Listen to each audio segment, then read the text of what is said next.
Hi ನಮಸ್ತೆ friends. ಏನಪ್ಪ ಅಂತಂದರೆ ಬಿಸಿಲಿಗೆ ಇಲ್ಲಿ ನೋಡ್ರಿ ಸನ್ಬರ್ನ್ ಆಗಿದೆ. ಇದು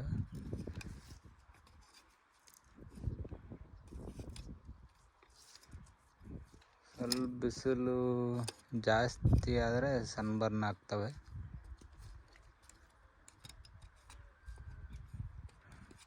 ಆ ಥರ ಆಗಿದೆ ನೋಡ್ರಿ.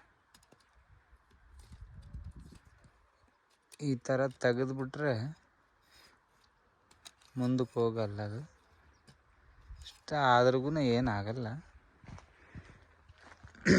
ಕೆಳಗಡೆ ಮಾತ್ರ ನೀಟಾಗಿ ತಕ್ಕೋಬೇಕು. ಇಲ್ಲಿ ಈ ಥರ ಕೆಳಗಡೆ ಇರುತ್ತಲ್ಲ, ಯಾಕಂದರೆ ಇದು ಮದರ್ ಸ್ಟೆಮ್ಮೇ ಡ್ಯಾಮೇಜ್ ಆಗೋ ಪೊಸಿಷನ್ ಇರುತ್ತೆ.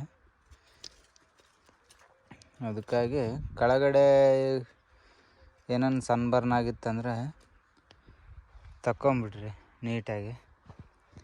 ಮೇಲ್ಗಡೆ ಏನು ಪರವಾಗಿಲ್ಲ, ಅಂದರೆ ಅಷ್ಟೊಂದೇನು ಸನ್ಬರ್ನ್ ಆಗಿಲ್ಲ, ಚೆನ್ನಾಗೇ ಇದ್ದಾವೆ. ಆದರೆ ಎಲ್ಲೋ ಒಂದು ಆಗ್ತವೆ ಅಷ್ಟೇ. ಇಲ್ಲೊಂದಾಗಿದೆ, ಆಲ್ರೆಡಿ ಒಣಗೋಗಿದೆ. ಇದು ನಾವೇನು ಮಾಡಿಲ್ಲ, ಆದರೂ ಒಣಗೋಗಿದೆ. ಇದು ಒಣಗೋಗ್ತವೆ. ಆಗ ಇಲ್ಲೊಂದು ಸ್ವಲ್ಪ ಆಗಿದೆ, ಇಲ್ಲೊಂಚೂರು ಏನಾಗಲ್ಲ ಅಂಥೇಳಿ ಬಿಟ್ಬಿಟ್ಟಿದ್ದೀವಿ ನಾವು. ಏನು 1 ಇಯರ್ ಮಾತ್ರ ನೀಟಾಗಿ ಕೇರ್ ತಗೋಬೇಕಿದ್ರೆ, ಆಮೇಲೆ ನಡೆಯುತ್ತೆ, ಏನಾಗಂಗಿಲ್ಲ. ಇವು ಮೇಲ್ಗಡೆ ಕೊಳತ್ರೆ ಏನಾಗಂಗಿಲ್ಲ. ಈ ಥರ ಅಲ್ಪ ಸ್ವಲ್ಪ ಆಗಿದ್ದಾವೆ, ಅಲ್ಲೊಂದು ಸ್ವಲ್ಪ ಅಲ್ಲೊಂದು ಸ್ವಲ್ಪ, ಇಲ್ಲೊಂದು ಸ್ವಲ್ಪ ಆಗಿದೆ. ನೀಟಾಗಿ ಹಿಂಗೆ ತೆಗೆದುಬಿಟ್ರೆ ಆಯ್ತು, ಅವು ಏನಾಗಂಗಿಲ್ಲ. ಕೆಳಗಡೆ ಮಾತ್ರ ಕೆಳಗಡೆ ಆಗಿದ್ದರೆ ನೀಟಾಗಿ ತೆಗಿಬೇಕು ನೋಡ್ರಿ. ಇದಕ್ಕೆಲ್ಲ ಸನ್ಬರ್ನಿಗಂತ ಬಿಸಿಲು ಯಾವ ಕಡೆ ಬೀಳುತ್ತೆ ಆ ಕಡೆ ಎಲ್ಲ ಸುಣ್ಣವನ್ನು ಸ್ಪ್ರೇ ಮಾಡಿದ್ದೇವೆ ನಾವು. ಸುಣ್ಣ ನಂದಿ ಅಂತ ಬರುತ್ತಲ್ಲ, ಆ ಸುಣ್ಣ ಸ್ಪ್ರೇ ಮಾಡಿದ್ದೀವಿ. ಈ ಕಡೆ ಸನ್ಬರ್ನ್ ಆಗಿಲ್ಲ, ಬಟ್ ಎಲ್ಲೋ ಒಂದು ಸರಿಯಾಗಿ ಬೀಳಲ್ಲಲ್ಲ, ಆ ಥರ ಅಲ್ಲಿದ್ದಲ್ಲಿ ಮಾತ್ರ ಸನ್ಬರ್ನ್ ಆಗಿದೆ.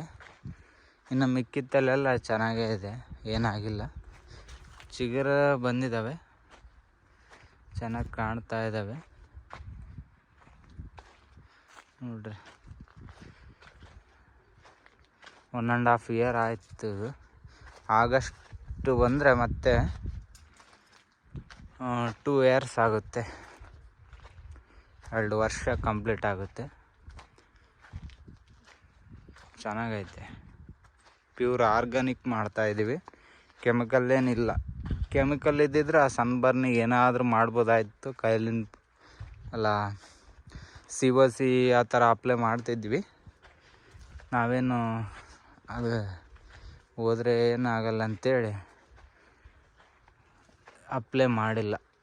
ಪ್ಯೂರ್ ಆರ್ಗ್ಯಾನಿಕ್ಕಲ್ಲೇ ಮಾಡ್ತಾಯಿದ್ದೆ. ಜೀವಾಮೃತ ಮತ್ತು ಫಿಶಮಿನ್ ಆ್ಯಸಿಡ್ ಮತ್ತು ಬಿಲ್ವ ರಸಾಯನ ಮತ್ತು ಇದು ಬಾಳೆಗೊನೆ ಇರುತ್ತಲ್ವ, ಅದ್ರ ಹೂವನ್ನು ಚೆನ್ನಾಗಿ ಕಟ್ ಮಾಡಿಬಿಟ್ಟು ಅದರಲ್ಲಿ ಹಾಕಿ ಒಂದು 2 ತಿಂಗಳು ಆ ಥರ ಕೊಳಿಸ್ಬಿಟ್ಟು ನೀಟಾಗಿ ಅಪ್ಲೈ ಮಾಡ್ತೀವಿ. ಇದಕ್ಕೆ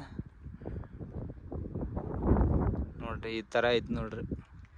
ಪ್ಯೂರ್ ಆರ್ಗ್ಯಾನಿಕ್ ಮಾಡ್ತಾಯಿದ್ದೀವಿ ನಾವು.